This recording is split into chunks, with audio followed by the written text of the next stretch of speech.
Hello everyone. So ready for today's revision?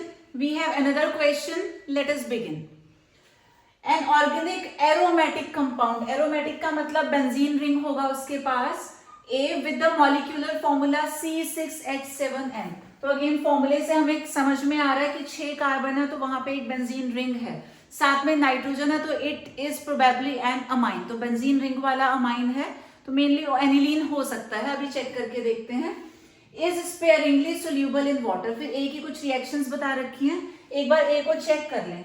अगर हम उसे एनिलीन कंसिडर करें क्योंकि C6 का मतलब 6 कार्बन बेंजीन रिंग और नाइट्रोजन का मतलब उसके साथ NH2 होगा. इसका फॉर्मूला गिवन है C6H7N. 6 कार्बन रिंग में 6 कार्बन 7 हाइड्रोजन. तो 1 2 3 4 5 एंड 2 हाइड्रोजन 7 है. एक हमारे पास नाइट्रोजन है. तो ये हो गया हमारा कंपाउंड ए. अब वो कहते हैं A on treatment with dilute HCl. अगर इस ए की रिएक्शन हम डाइल्यूट HCl के साथ करवाते हैं. ये क्या है? एनिलीन इज अ बेस क्योंकि नाइट्रोजन के पास लोन पेयर होता है. ये बेस का काम करता है. अब बेस की रिएक्शन हम लोग एसिड के साथ करवा रहे हैं. एसिड क्या करेगा? हाइड्रोजन आयन देगा और ये बेस क्या करेगा? उसी हाइड्रोजन आयन को एक्सेप्ट कर लेगा. तो जब ये हाइड्रोजन आयन ऐड करेगा this will converted into NH3 positive. इसने हाइड्रोजन आयन दे दिया, ये चेंज हो गया into Cl negative. Positive negative में फाइनली अट्रैक्शन हो जाएगा. तो ये हमें मिल गया कंपाउंड बी. अच्छा, उन्होंने कुछ और भी बोला था. जो कंपाउंड ए है that is sparingly soluble in water. जो एनिलीन है वो स्पेयरिंगली सोल्यूबल ही होता है. और जब इसकी रिएक्शन हमने डाइल्यूट HCl के साथ करवाई है तो वाटर सोल्यूबल कंपाउंड बना है बी. तो ये जो बी है this is water soluble. A also reacts with chloroform in presence of alcoholic KOH. तो क्लोरोफॉर्म हो गया CHCl3 प्लस इसमें वो बोलते हैं इनके पास क्या है? Alcoholic KOH. अब तक आपको याद हो जाना चाहिए कि जब भी कोई 1 डिग्री अमाइन क्लोरोफॉर्म और KOH के साथ रिएक्ट करता है this is carbyl amine reaction.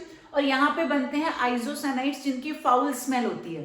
तो अगर हम ठीक प्रोसीड कर रहे हैं कहीं ना कहीं फाउल स्मेल यहाँ मेंशन होना चाहिए. Alcoholic KH to form an obnoxious smelling compound. तो इसका मतलब भी फाउल स्मेलिंग है यानी कि वी आर गोइंग करेक्ट. अब जब 1 डिग्री अमाइन की रिएक्शन क्लोरोफॉर्म के साथ होगी इन प्रेजेंस ऑफ KOH यहाँ बनेगा आइसोसाइनाइड. तो बेंजीन रिंग के साथ जो पहले NH2 था उसकी जगह पे आ गया NC. ये हो गया फिनाइल आइसोसाइनाइड. इसकी ऑब्नॉक्शियस यानी कि फाउल स्मेल होगी. और ये हो गया कौन सा? This is compound C. तो C भी हमें पता चल गया. अब वो बोलते हैं A reacts with benzene sulphonyl chloride. यही जो A है ये बेंजीन सल्फोनिल क्लोराइड के साथ रिएक्ट करता है. तो प्रीवियस वीडियो में हमने सारी डिटेल्स डिस्कस की थी कि ये होता है हिंसबर्ग रिएजेंट. और हिंसबर्ग रिएजेंट के साथ 1 डिग्री 2 डिग्री 3 डिग्री तीनों तरीके के अमाइन 1 डिग्री और 2 डिग्री रिएक्ट करते हैं. बट जो 3 डिग्री अमाइन है वो रिएक्ट नहीं करता. तो यहाँ इन्होंने क्या बोला? A reacts with benzene sulphonyl chloride. React हो रहा है इसका मतलब ये 1 डिग्री है या 2 डिग्री है. अब 1 डिग्री होता है तो जो प्रोडक्ट मिलता है that is soluble in alkali. 2 degree वाला इनसोल्यूबल होता है. इन्होंने क्या बोला? To form an alkali soluble compound. Alkali soluble है तो 1 डिग्री होगा. वैसे भी हमारे पास ये जो हमने आइडेंटिफाई किया था ये भी 1 डिग्री है. अब रिएक्शन कैसे होगी? इसका एक हाइड्रोजन और इसका क्लोरीन एलिमिनेट हो जाएगा, बाकी पार्ट्स जुड़ जाते हैं. तो हमें मिलेगा C6H5SO2 NH और साथ में है बेंजीन रिंग. तो इन दोनों को हमने ऐड करके ये बना दिया product. This is compound D. अब वो कहते हैं A reacts with NaNO2 and HCl. यही जो A है इसकी रिएक्शन NaNO2 और HCl के साथ होती है. और आपको याद होना चाहिए जो टेम्परेचर है वो रहता है 0 to 5 डिग्री सेल्सियस. अगेन ये क्या है? HNO2. 2 का मिक्सचर है. पहले ये आपस में रिएक्ट करेंगे. यहाँ से HNO2 प्रोड्यूस होगा, नाइट्रस एसिड. तो जब भी नाइट्रस एसिड के साथ 0 to 5 डिग्री पे होती है रिएक्शन एक इंटरमीडिएट बनता है. उसमें ये जो NH2 है ये किस में चेंज हो जाता है? N2 पॉजिटिव Cl नेगेटिव में. This is benzene diazonium. Benzene diazonium Cl के लिए हो जाएगा क्लोराइड. ठीक है, तो ये हो गया हमारा compound number E. Compound E.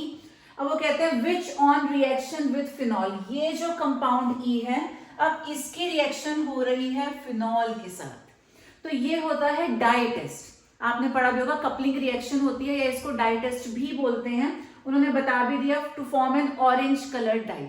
अब इन दोनों में कैसे रिएक्शन होगी, तो हमारे पास क्या है कंपाउंड ई, बेंजीन के साथ N2 पॉजिटिव Cl नेगेटिव, ठीक है, यहाँ पे है N2 पॉजिटिव Cl नेगेटिव। इसकी रिएक्शन हम करवाएंगे किसके साथ, दे हैव टोल्ड फिनॉल के साथ। फिनॉल हो गया बेंजीन विद OH, इसका जो पैरा हाइड्रोजन है, पैरा पोजीशन वाला हाइड्रोजन, वो और ये Cl मिलके एलिमिनेट हो जाएंगे, बचेगा क्या, बेंजीन रिंग, इसके बाद N2, N double bond N, उसके बाद ये वाला पार्ट, तो ये हो जाएगा ऑरेंज कलर डाई, ठीक है, this is the compound F। तो इस तरीके से हम लोग रिएक्शंस और ये स्टेटमेंट्स के बेसिस पे we have to solve the entire question.